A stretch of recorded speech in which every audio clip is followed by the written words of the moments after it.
नमस्कार मेरे प्यारे शेर और शेरनियों, आपको रत्न ऑनलाइन क्लासेज में सभी शेर और शेरनियों का स्वागत है।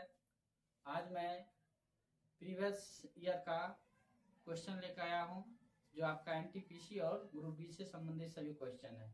प्रीवियस ईयर क्वेश्चन बैंक है आपका, ठीक है ना। तो हम लोग एक एक क्वेश्चन करने का प्रयास करेंगे। और आज का जो क्वेश्चन है, प्रीवियस ईयर का जो क्वेश्चन है, बहुत ही इम्पोर्टेंट क्वेश्चन है। सब पढ़िएगा तो पता चलेगा कि वास्तव में वेरी वेरी इंपॉर्टेंट क्वेश्चन है आज का, ठीक है। तो हम लोग नेक्स्ट क्वेश्चन को पढ़ेंगे, ठीक है ना। देखिए, फर्स्ट क्वेश्चन आपको इस प्रकार से है कि भारतीय संविधान के किस भाग में मूल अधिकार का वर्णन है। नहीं, भारतीय संविधान के किस भाग में मूल अधिकार का वर्णन की बात किया जा रहा है। भारतीय संविधान के किस भाग में मूल अधिकार का वर्णन है।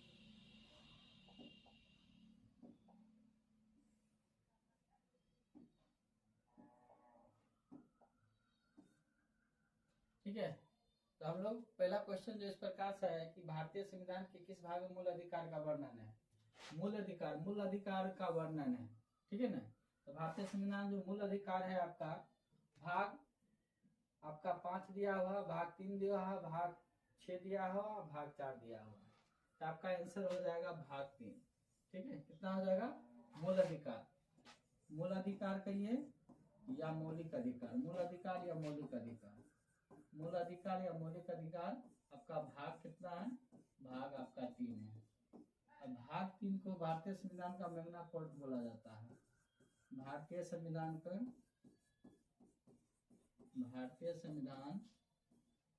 मैग्ना कार्टा पूछा जाएगा। भारतीय संविधान का मैग्ना कार्टा किसे बोला जाता है? भाग 3। किसको बोला जाता है? भाग 3 को। भारतीय संविधान का मैग्ना कार्टा किसे बोला जाता है? मूल अधिकार कितने हैं, मौलिक अधिकार कितने हैं, इसका अगर संख्या पूछा जाएगा आपको, इसका संख्या आपका हो जाएगा 6। कितना हो जाएगा? 6। मौलिक अधिकार की संख्या कितना है? तो मौलिक अधिकार मूल अधिकार 6 है, जो भाग आपका 3 में दिया है।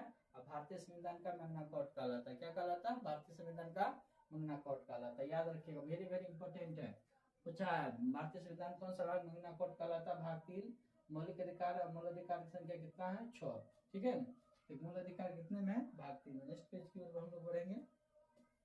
कहता है भारतीय संविधान का इनमें से कौन अनुच्छेद नागरिकों के लिए एक समान सिविल सहायता से संबंधित है। नागरिकों के लिए, देखिए नागरिकों के लिए कहता है कि भारतीय संविधान का इनमें से कौन से अनुच्छेद नागरिकों के लिए एक समान सिविल सहायता से संबंधित है, ठीक है ना। नागरिकता, संविधान के भाग जो नागरिकता है, नागरिकता इस संविधान का जो भाग है 2 में है। भाग 2, भाग कितना में है? 2 में। नहीं, नागरिकता है संविधान के भाग 2 में। अगर नागरिकता की बात किया जाए, संविधान के भाग कितना में? 2 में है। लेकिन यहाँ होता है नागरिकों के लिए, नागरिकता नहीं है, नागरिकों के लिए एक समान सिविल सहायता। ये समान सिविल सहायता किसमें दिया है? आपका समान सिविल सहायता अनुच्छेद 44 में। कितना में? अनुच्छेद 44 में दिया हुआ है। ये भारतीय संविधान का इनमें से कौन से अनुच्छेद नागरिकों के लिए एक समान सिविल सहायता से संबंधित है? तो आपका क्या हो जाएगा आंसर? क्या हो जाएगा? अनुच्छेद 44। अनुच्छेद क्या हो जाएगा? आपका 44 हो जाएगा। और नागरिकता जो है आपका भाग 2 में दिया हुआ। भाग कितने में दिया है? 2। अनुच्छेद 44 में समान नागरिक सहायता दिया है, ठीक है। याद रखिएगा, बहुत ही इंपॉर्टेंट क्वेश्चन है, ठीक है। नेक्स्ट पेज की ओर हम लोग बढ़ेंगे। कहता मौलिक कर्तव्य भारतीय संविधान के किस भाग में दिए गए हैं। मौलिक कर्तव्य की बात किया गया है कि मौलिक कर्तव्य संविधान के किस भाग में दिए गए हैं। मौलिक कर्तव्य के बारे में हम लोग पढ़ेंगे, ठीक है। मौलिक कर्तव्य भारतीय संविधान के किस भाग में दिए हैं। तो आपका जो मौलिक कर्तव्य दिए हैं, ये आपका भाग 4 का ए दिया हुआ। कौन सा दिया हुआ? 4 के आगे मौलिक कर्तव्य। याद रखिएगा, बहुत ही अच्छा क्वेश्चन है आपका। मौलिक कर्तव्य अगर की संख्या पूछा जाए तो मौलिक कर्तव्य 11 गो, ठीक है ना। मौलिक कर्तव्य कहाँ से लिया गया है? ये रूस से लिया गया है। मौलिक कर्तव्य कहाँ से लिया गया है? मौलिक कर्तव्य जो संविधान में लिया गया है, ये आपका रूस से लिया गया है। कहाँ से लिया गया है? रूस से लिया गया है, ठीक है ना। मौलिक कर्तव्य कहाँ से लिया गया है? आपका ये रूस से लिया। मौलिक कर्तव्य की संख्या 11 है, ठीक है ना। ये मौलिक कर्तव्य किसके द्वारा जोड़ा गया था? स्वर्ण सिंह समिति। किसके द्वारा? स्वर्ण सिंह समिति। कौन सी समिति जोड़ा था? स्वर्ण सिंह समिति। याद रखिएगा, कौन सी समिति थी? स्वर्ण सिंह समिति, ठीक है। स्वर्ण सिंह समिति कब जोड़ा गया था? 42वें संविधान संशोधन से 1976। 42वें संविधान संशोधन 42वें संविधान संशोधन 1976 कब जोड़ा गया था? 42वें संविधान संशोधन 1976। तो क्या क्या पढ़ने के लिए मिला और समझने के लिए मिला, थोड़ा ध्यान दीजिएगा आप लोग, ठीक है। कि मौलिक कर्तव्य भारतीय संविधान के किस भाग में दिए गए हैं? तो भाग आपका 4 का ए, भाग 4 का ए। मौलिक कर्तव्य की संख्या 11 है। मौलिक कर्तव्य कहाँ से लिया गया? रूस से लिया गया है। ये जोड़ा गया था स्वर्ण सिंह समिति के द्वारा और 42वें संविधान संशोधन 1976 में जोड़ा गया था। याद रखिएगा, तो इतना डिटेल से बताया और पढ़ाया जा रहा है, इसलिए वेरी वेरी इंपॉर्टेंट है। समझ रहे हैं? सुनो मोनो ध्यान दीजिए, बहुत इंपॉर्टेंट क्वेश्चन है आपके लिए। कहता है इनमें से किस भारत के मार्टिन लूथर के रूप में जाना जाता है? देखिए, ठीक है, यहाँ भारत के मार्टिन लूथर दिया हुआ, आपको कहीं कहीं जर्मनी का मार्टिन लूथर मिलेगा, ठीक है ना, लेकिन यहाँ पर आपको भारत का मार्टिन लूथर के बारे में बात किया जा रहा है। क्या कहा? तो भारत का मार्टिन लूथर का आपको यहाँ पर बात किया जा रहा है, तो ध्यान दीजिए, भारत के मार्टिन लूथर के बारे में बात किया जा रहा है। तो भारत का मार्टिन लूथर कौन सा है? देखिए, यहाँ पर आपका भारत का मार्टिन स्वामी दयानंद सरस्वती। कौन हो जाएगा? स्वामी दयानंद सरस्वती, ठीक है ना। भारत के जो मार्टिन लूथर स्वामी दयानंद सरस्वती है, इसमें स्वामी दयानंद ने आर्य समाज की स्थापना करता है। किस समाज करता है? आर्य समाज। किस समाज के? आर्य समाज। आर्य समाज का स्थापना करता है। आर्य समाज का 1875 ईस्वी में कब करता है? 1875 ईस्वी में। और एक है सत्यार्थ प्रकाश, इसका पुस्तक का नाम है सत्यार्थ प्रकाश, याद रखिएगा, इनके पुस्तक का नाम है सत्यार्थ प्रकाश, ठीक है। इसके पुस्तक का नाम याद रखिएगा, बहुत ही हाईलाइटेड है इनकी पुस्तक का नाम है सत्यार्थ प्रकाश, ठीक है। तो इनमें से किसे भारत के मार्टिन लूथर के नाम से जाना जाता है?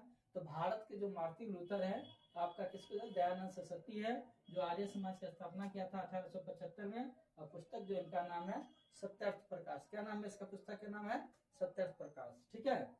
उसके बाद है स्वामी विवेकानंद, बाल गंगाधर तिलक, पंडित जवाहरलाल नेहरू, ये सब तो जानते करते, पंडित तिलक।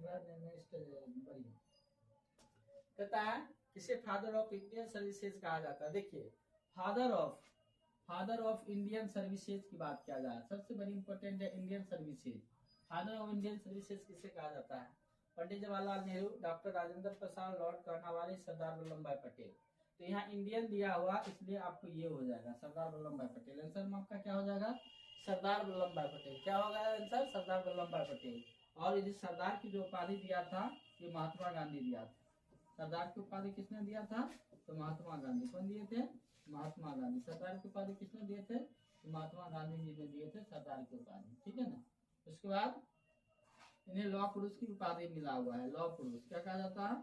लौह पुरुष की उपाधि महात्मा गांधी जी ने दिए थे। क्या दिए थे? महात्मा गांधी जी ने लौह पुरुष दिए थे, ठीक है, ठीक है।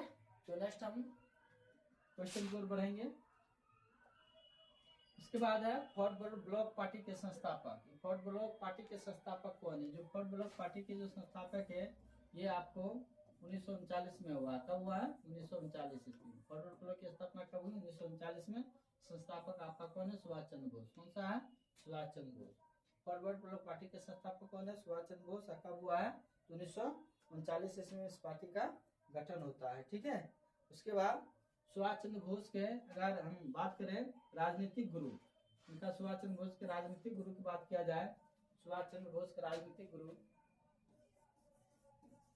सुभाष चंद्र बोस, इनका अगर राजनीतिक गुरु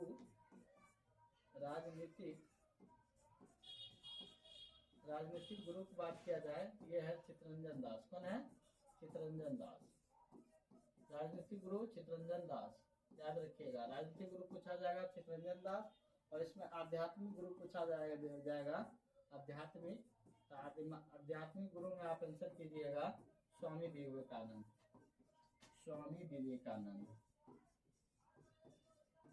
ठीक है। सुभाष चंद्र बोस का अगर फॉरवर्ड ब्लॉक पार्टी के संस्थापक पूछेगा तो 1939 मारिएगा। किसने किया? तो सुभाष चंद्र बोस किया था। इसका अगर राजनीतिक गुरु की बात किया जाए, पूछा जाए, तो चित्तरंजन दास है, और आध्यात्मिक गुरु स्वामी विवेकानंद है इनके। किसका? तो सुभाष चंद्र बोस का। नेक्स्ट पेज की ओर हम लोग पढ़ेंगे। कह रहा है भारत छोड़ो आंदोलन में से किस वर्ष शुरू हुआ था? भारत छोड़ो आंदोलन किस वर्ष शुरू हुआ था, इसके बारे में समझेंगे। तो भारत छोड़ो जो आंदोलन है आपका, ये आपका 1942 में होता है। 9 अगस्त 1942। 9 अगस्त 1942 कहाँ होता है? मुंबई में होता है। मुंबई में होता है। और किनके द्वारा होता है? महात्मा गांधी के द्वारा। किनके द्वारा होता है? महात्मा गांधी के द्वारा। ठीक है। इसी में महात्मा गांधी ने करो और मरो का नारा दिया। करो या मरो।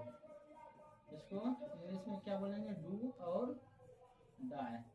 करो और मरो का नारा लगाया था महात्मा गांधी 9 अगस्त 1942 में। जो भारत छोड़ो आंदोलन हुआ था वो था मुंबई के ग्वालियर टैंक में। तो उसी में करो या मरो का नारा दिया था और अंग्रेजों भारत छोड़ो का नारा लगाया था 9 अगस्त 1942 का। आपसे पूछा जाएगा, ये क्वेश्चन सबसे अधिक पूछा जाता है। भारत छोड़ो आंदोलन कब हुआ था? तो 9 अगस्त 1942 के मुंबई के ग्वालियर टैंक में। ठीक है, महात्मा गांधी के हुआ था और इसी में करो या मरो का नारा दिया गया था। ठीक है, नेक्स्ट क्वेश्चन की ओर हम लोग बढ़ेंगे। आगे है कि निम्नलिखित में से भारत के सिविल सेवा का जनक माना जाता है। सिविल सेवा, उस समय इंडियन सर्विस था, इस समय है सिर्फ सिविल सेवा। ठीक है ना, भारत के सिविल सेवा का जनक किसे माना जाता है? तो आंसर में आपका हो जाएगा भारत के जो सिविल सेवा का जनक माना जाता है आपको लॉर्ड कार्नवालिस। कौन माना जाता है? लॉर्ड कार्नवालिस, ये आंसर हो जाएगा। ठीक है ना, उसके बाद है Warren Hastings, Lord Wellesley, Lord William Bentinck. जो लॉर्ड विलियम बेंटिंग है ये सती प्रथा से संबंधित है। किससे संबंधित है? तो सती प्रथा। सती प्रथा, अगर सती प्रथा की बात किया जाए तो लॉर्ड विलियम संबंधित है 1829 में। लॉर्ड वेलेस्ली ये आपका सहायक संधि से संबंधित है। सहायक संधि, लॉर्ड वेलेस्ली किससे संबंधित है? सहायक संधि से संबंधित है। वारेन हेस्टिंग्स भारत का प्रथम गवर्नर जनरल। भारत के प्रथम governor general. Governor general, Bharat के प्रथम गवर्नर जनरल कौन थे? Warren Hastings. कौन थे? Warren Hastings. ठीक है, और बंगाल का प्रथम गवर्नर थे और भारत के प्रथम गवर्नर जनरल थे वारेन हेस्टिंग्स। ठीक है, लॉर्ड वेलेस्ली, सहायक संधि, सती प्रथा 1819, लॉर्ड विलियम बेंटिंग। ठीक है, उसके बाद आपका क्वेश्चन है भारत के सिविल सेवा का जनक कौन है? Lord Cornwallis. ठीक है, नेक्स्ट क्वेश्चन को हम लोग बढ़ेंगे। नेक्स्ट क्वेश्चन इस प्रकार से है, तो देखिए क्वेश्चन आपका बहुत ही इम्पोर्टेंट है और साथ में आपका विस्तार से क्वेश्चन आंसर करवाते हैं, इसलिए क्लास का मजा लीजिए। क्लास जबरदस्त होती है, इसलिए जो भी क्वेश्चन देखिएगा बड़ा इम्पोर्टेंट है। ऑपरेशन विजय, आपका क्वेश्चन है ऑपरेशन विजय निम्नलिखित में से किस युद्ध से संबंधित है? यानी ऑपरेशन विजय निम्नलिखित में से किस युद्ध से संबंधित है? देखिए, भारत पाकिस्तान युद्ध 1971, उसके बाद दिया भारत पाकिस्तान युद्ध 1947, भारत पाकिस्तान युद्ध 1965 या कारगिल युद्ध 1999। देखिए ये सब युद्ध पाकिस्तान के साथ होता है, इतना बात कंफर्म हो दीजिए कि भारत पाकिस्तान युद्ध 1965 में भी हुआ है, भारत पाकिस्तान युद्ध आपका 1971 में भी हुआ है। ठीक है ना, कारगिल युद्ध भी भारत और पाकिस्तान के साथ ही 1999 में हुआ था। तो ऑपरेशन जो विजय आपका है, आपका आंसर ये हो जाएगा कारगिल युद्ध 1999। ठीक है ना, ऑपरेशन विजय किससे संबंधित है? तो 1999 जो 26 जुलाई 1999 को विजय फतह करता है, 26 जुलाई 1999, इसी में और ऑपरेशन 1999 में ऑपरेशन विजय 1999। ऑपरेशन विजय कब हुआ था? 1999। ठीक है, याद रखिएगा 1999 ऑपरेशन विजय कारगिल युद्ध से संबंधित है। कौन युद्ध से संबंधित है? तो आपका कारगिल युद्ध से संबंधित है। उसके बाद भारत पाकिस्तान युद्ध 1965 भी हुआ था, 1971 भी हुआ था। ठीक है, और एक चीज और इसमें हम जोड़ देते हैं, आपको बता देते हैं। और भारत चीन युद्ध याद रखिएगा, इसमें भारत चीन युद्ध भी है। भारत चीन युद्ध, अगर भारत चीन युद्ध पूछे तो 1962। भारत चीन युद्ध कब हुआ था? 1962। भारत चीन युद्ध कब हुआ था? 1962। भारत पाकिस्तान प्रथम युद्ध 1965, द्वितीय युद्ध 1971। ठीक है, ये भारत पाकिस्तान जो प्रथम युद्ध हुआ था उस समय लाल बहादुर शास्त्री थे प्रधानमंत्री देश। कौन थे? लाल बहादुर शास्त्री। देश के प्रधानमंत्री कौन थे? लाल बहादुर शास्त्री। ठीक है, कब? 1965 के समय। और 1971 के समय इंदिरा गांधी। कौन थे? 1965 के समय इंदिरा गांधी भारत के प्रधानमंत्री। नेक्स्ट क्वेश्चन की ओर बढ़ेंगे। स्वतंत्रता सेनानी देशबंधु चित्तरंजन दास का पेशा क्या था? देखिए, देशबंधु चित्तरंजन दास कौन थे? ये देशबंधु चित्तरंजन जो दास थे सुभाष चंद्र बोस के गुरु थे। सुभाष चंद्र बोस के गुरु थे। कौन सा गुरु? राजनीतिक गुरु थे। कौन थे? राजनीतिक गुरु। राजनीतिक गुरु थे। सुभाष चंद्र बोस गुरु थे, कौन सा गुरु? राजनीतिक। सुभाष चंद्र बोस देशबंधु चित्तरंजन दास का राजनीतिक गुरु थे। ये पेशा से एक वकील थे। क्या थे? वकील थे, याद रखिएगा। इनका पेशा पूछा जा रहा है, देशबंधु चित्तरंजन दास। और चित्तरंजन दास को देशबंधु के नाम से भी जाना जाता है। चित्तरंजन दास से पूछा जाएगा कौन सी उपाधि जाना? चित्तरंजन दास को क्या कहा जाता है? देशबंधु। क्या कहा जाता है? देशबंधु, याद रखिएगा। चित्तरंजन दास को क्या कहा जाता है? तो चित्तरंजन दास को देशबंधु भी कहा जाता है, और सुभाष चंद्र बोस के राजनीतिक गुरु भी है, और यह पेशा से क्या थे? तो वकील थे। उसके बाद है, किस देश में दुनिया का सबसे लंबा लिखित संविधान है? देखिए, किस देश में दुनिया का सबसे लंबा लिखित संविधान? दुनिया का, पूरे विश्व का बात किया जा रहा, सबसे लंबा लिखित संविधान किस देश का है? तो हमारे देश भारत का है। कहाँ का है? भारत। भारत देश का संविधान सबसे, विश्व में सबसे लंबा है।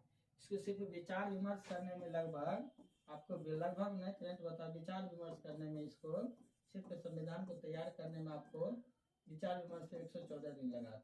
अगर निर्माण की बात किया जाए, संविधान निर्माण की भी बात किया जाए, तो 2 वर्ष 11 महीना और 18 दिन लगा था। कितना दिन लगा था? 18 दिन लगा था। इसमें खर्च की बात किया जाए तो उस समय मान चलिए इसमें 2,63,769 रुपया खर्च आया था उस समय जब संविधान बना था। तो ठीक है, निर्माण में 2 वर्ष 11 महीना 18 दिन लगा था, विचार विमर्श में 114 दिन लगा था। इस उस समय जो खर्च हुआ था संविधान के प्रति 2,63,729 हुआ था। और जो मूल संविधान था, मूल संविधान, उसमें अनुसूची जो था, अनुसूची की संख्या था आपका 8 अनुसूची था। अनुच्छेद की बात किया जाए, आपका अनुच्छेद 395 था। और भाग की बात किया जाए तो भाग आपका 22 था। ठीक है, अब जो है, अब बढ़कर यह अनुच्छेद आपका बढ़ के 444 से अधिक हो गया है बढ़कर। और ये आपका जो अनुसूची है, अनुसूची आपका बढ़कर पहले से 12, अब से पहले से 12 अनुसूची हो गया, अभी वर्तमान 12, ये इतना हो गया। भाग आपका कहीं 25 भी दिखता है। ठीक है, कहता प्रसिद्ध गोल गुम्बज कहाँ में स्थित है? प्रसिद्ध गोल जो गुम्बज है कहाँ में स्थित है? ये आपका कहाँ पर स्थित है? कर्नाटका। कहाँ में स्थित है? कर्नाटका के बीजापुर में। कहाँ स्थित है? बीजापुर। कहाँ स्थित है? बीजापुर, कर्नाटका में। ये मोहम्मद आदिल शाह का क्या था? ये मोहम्मद आदिल शाह का मकबरा था। क्या था? मोहम्मद आदिल शाह का मकबरा था। ठीक है, तो हम लोग आगे देखेंगे। ये जो था मोहम्मद आदिल शाह का मकबरा, ये क्या था? ये जो कर्नाटका बीजापुर में मोहम्मद आदिल शाह, मोहम्मद आदिल शाह का क्या था? मकबरा था। ठीक है, तो गोल गुम्बद कहाँ में स्थित है? तो गोल गुम्बद याद रखिएगा, कर्नाटका बीजापुर में मोहम्मद आदिल शाह का क्या था? एक मकबरा था। ठीक है, इसका निर्माण जो हुआ था 1626 से 1656 ईस्वी के बीच। कब हुआ था? 1626 से 1656 ईस्वी के बीच हुआ था। ठीक है, तो भारत का, ये भारत का सबसे बड़ा, विश्व का दूसरा सबसे बड़ा गुम्बद है। ठीक है ना, यानी भारत का सबसे बड़ा, भारत का सबसे बड़ा गोल गुम्बद है, विश्व का दूसरा।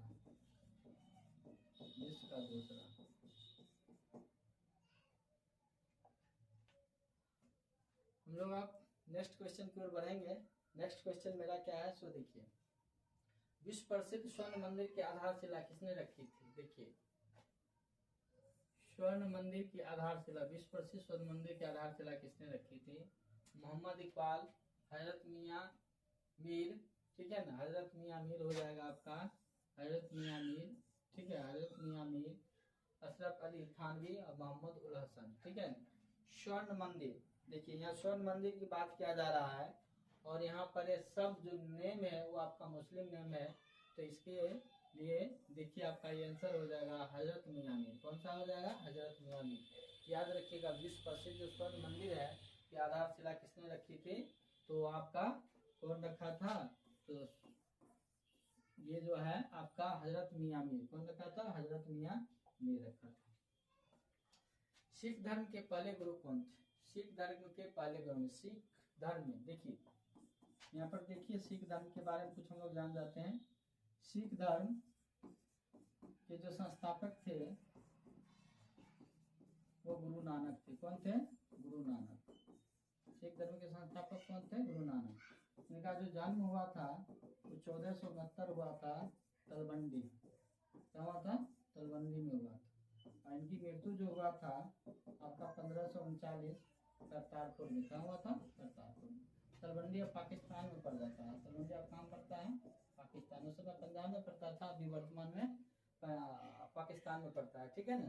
तो सिख धर्म में, ठीक है ना, सिख धर्म के संस्थापक बताए थे। सिख धर्म में टोटल 10 गुरु हुए थे। सिख धर्म के टोटल जो गुरु हुए थे वह 10 गुरु हुए थे। ठीक है ना। 10वें गुरु का नाम था गुरु गोविंद सिंह, जिसका जन्म स्थान पटना है। गुरु गोविंद सिंह। गुरु सिख के 10वें गुरु कौन थे? गुरु गोविंद सिंह। कौन थे? गुरु गोविंद सिंह। गुरु गोविंद सिंह। गुरु गोविंद सिंह। इसका जन्म स्थान कहाँ है? पटना। जन्म स्थान कहाँ है? पटना इसका जन्म स्थान है। सिख के 10वें गुरु है। 9वें गुरु तेग बहादुर है। सिख के 9वें गुरु कौन सा है? तेग बहादुर। यहाँ सिख धर्म के पहले गुरु कौन थे? तो पहले गुरु यहाँ पर गुरु नानक जी। कौन हो जाएगा? गुरु नानक जी। ठीक है ना। गुरु नानक जी हो जाएगा। ठीक है ना, पहले। ठीक है ना। 9वें तेग बहादुर हो जाएगा। उसके पुत्र आपका गुरु गोविंद सिंह सिख धर्म के 10वें गुरु है, जिनका जन्म कहाँ है? पटना जन्म स्थान है। उसके बाद आपका है भारत में फोर्ट विलियम किस नदी के किनारे स्थित है? फोर्ट विलियम कहाँ में स्थित है? तो कोलकाता। फोर्ट विलियम कहाँ में स्थित है? तो कोलकाता। कोलकाता किस नदी के किनारे है? तो हुगली नदी के किनारे। कोलकाता किस नदी के किनारे है? हुगली नदी के किनारे। इसके अनुसार आंसर इसका क्या हो जाएगा? हुगली हो जाएगा। क्या हो जाएगा? हुगली हो जाएगा। ठीक है। भारत में फोर्ट विलियम किस नदी के किनारे स्थित है? तो ये हुगली नदी के किनारे। यमुना के पास दिल्ली है। यमुना के पास क्या है? दिल्ली है। ठीक है।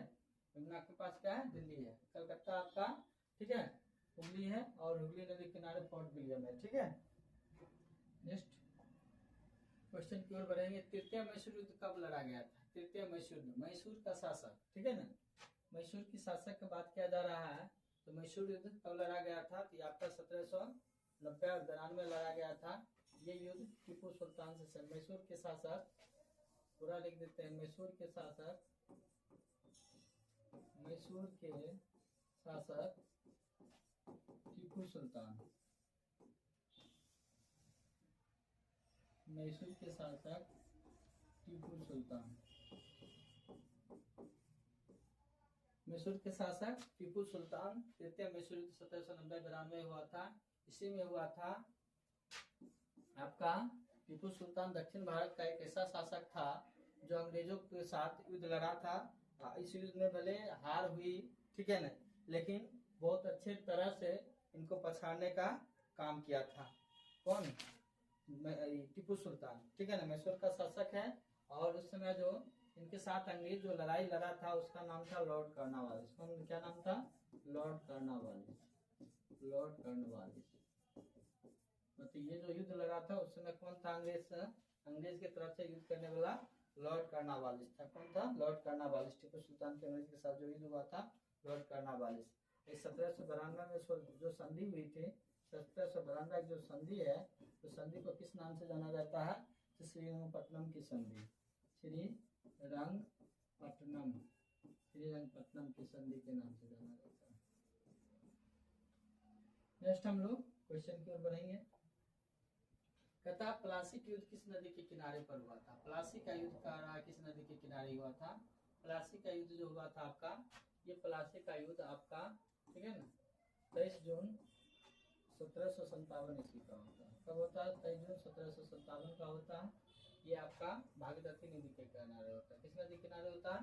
भागीरथी नदी के किनारे 23 जून 1757 का ये आपका युद्ध होता है। ठीक है ना। इसमें ईस्ट इंडिया कंपनी की तरफ से कौन लड़ रहा था? ईस्ट इंडिया कंपनी की तरफ से, ईस्ट इंडिया कंपनी की तरफ से कौन लड़ रहा था? Lord Clive. कौन लड़ रहा था? Lord Clive. East India company की तरफ कौन लड़ रहा था? Lord Clive. और इन्हीं का क्या होता है? इसमें विजय भी होता है। क्या होता है? विजय भी होता है। लॉर्ड क्लाइव क्या होता है? विजय होता है। ईस्ट इंडिया कंपनी की तरफ से लड़ता है और विजय होता है। और ये दूसरा था जो प्लासी युद्ध के शासक, वो आपका सिराजुद्दौला था। कौन था? सिराजुद्दौला। सिराजुद्दौला। पूछेगा प्लासी युद्ध किसके किसके बीच हुआ था?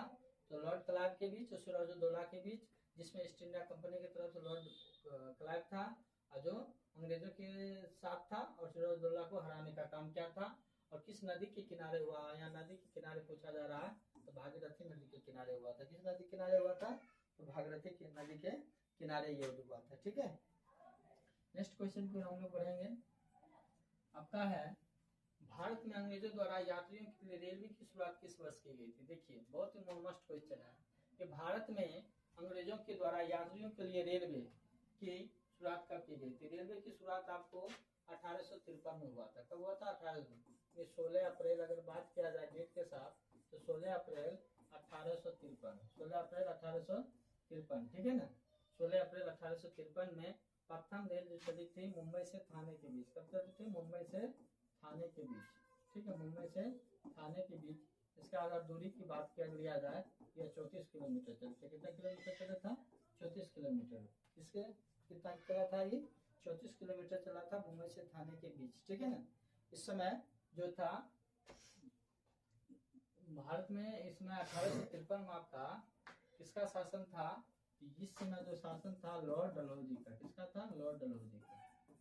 इसके शासन काल में तो लॉर्ड डलहौजी के शासन काल में 1853 में। ठीक है ना, ये याद रखिएगा। इसके बाद है शेरशाह सूरी का मकबरा कहाँ में स्थित है। शेरशाह सूरी का मकबरा याद रखिएगा। शेरशाह सूरी का मकबरा कहाँ में आप स्थित है, सासाराम में। सासाराम काम पड़ता है आपका बिहार में। ठीक है, शेरशाह सूरी का मकबरा कहाँ में स्थित है, तो बिहार में स्थित है। ठीक है, और आपका ठीक है सासाराम बिहार में स्थित है शेरशाह सूरी का मकबरा। ठीक है, किस नदी के किनारे स्थित है, ये नदी की अगर बात किया जाए ये सोन नदी के किनारे है। किस नदी के किनारे है, सोन नदी। याद रखिए कौन सी नदी किनारे है, सोन नदी के किनारे है आपका। ठीक है ना। भूमि मापने का सिकंदर गजरी का प्रयोग किया था। ये अष्टकोणीय है। किस प्रकार का है, अष्टकोणीय है। कैसा है, अष्टकोणीय है। ठीक है ना। और गज सिकंदरी का भी प्रयोग किया था। गज ए सिकंदरी का माप के लिए प्रयोग किया था। सिकंदरी, गज ए सिकंदरी का प्रयोग किया था। और आखिरी क्वेश्चन है, शेर सूरी अथवा शेर खां का असली नाम क्या था। शेर खां का असली नाम क्या था, असली नाम पूछा जा रहा था। शेर खां का असली नाम क्या था। शेर खां का असली जो नाम है वो आपका फरीद खां। क्या है, फरीद खां। ठीक है, शेरशाह का असली नाम क्या है, फरीद खां। और शेरशाह इसका नाम कैसे पड़ा, इसके बारे में हम लोग एक बार जान जाते हैं कि इसका नाम शेरशाह कैसे पड़ा था। ठीक है, शेर सूरी ठीक है ना 1540 से लेकर 1545 तक शासन करता। 1540 से 1545 तक शासन करता है। 1540 से लेकर 1545 तक। ठीक है, शेरशाह 1540 से 1545 तक शासन करता है। ठीक है, शासक है 1540 से 1545 तक। ठीक है, शासक। उसके बाद एक कैसे शासक है, सो देखिए सूर्यवंश की स्थापना की। कौन सा वंश, सूर्यवंश कहलाता है। सूर्यवंश कौन सा वंश कहलाता है, आपका सूर्यवंश इसका शासक कहलाता है। स्थापना 1540। बचपन का नाम फरीद खां था। अभी भी पढ़े हैं, बचपन का नाम कौन क्या था, फरीद खां। बचपन का नाम फरीद खां था। ठीक है, इसको एक शेर के मारने के कारण इसका नाम बहार खां लोहानी। ठीक है ना, इसका नाम बहार खां लोहानी है। बिहार के सूबेदार, बिहार के सूबेदार, सूबेदार बहार खां लोहानी, बहार खां लोहानी ने ठीक है ना एक शेर को मारने की वजह से इसका नाम ठीक है ना क्या नाम रखा गया था, शेर खां। क्या रखा गया था, शेर खां। इसका नाम क्यों कौन दिया था, तो बहार खां लोहानी। कौन था, बिहार का सूबेदार था जो बहार खां लोहानी नाम दिया था। और सूर्यवंश से संबंधित था शेरशाह सूरी। ठीक है ना, इसको सबसे शेर खां कहा जाने लगा। ठीक है, इस प्रकार से आपका 20 का 20 क्वेश्चन ठीक है कंप्लीट होता है। तो रत्न ऑनलाइन क्लासेज में आइए और डिटेल से पढ़ने का बात कीजिए। कम क्वेश्चन में आपको पूरा ऑप्शन के साथ और विस्तार से पढ़ाया जाएगा और कहीं ना कहीं आपको एग्जाम में काम आएगा। 100% आप एक बार देखिए, मात्र एक बार देखिए, हर वीडियो एक बार देखिए और आपको 100% याद हो जाएगा रत्न ऑनलाइन क्लासेज में। ठीक है, आइए और अच्छा लगता है तो अपने दोस्तों को भी शेयर कीजिए क्योंकि अभी ढेर सारा एग्जाम है, किसी न किसी दोस्त का इसका लाभ मिलेगा। ठीक है, जय हिंद साथियों।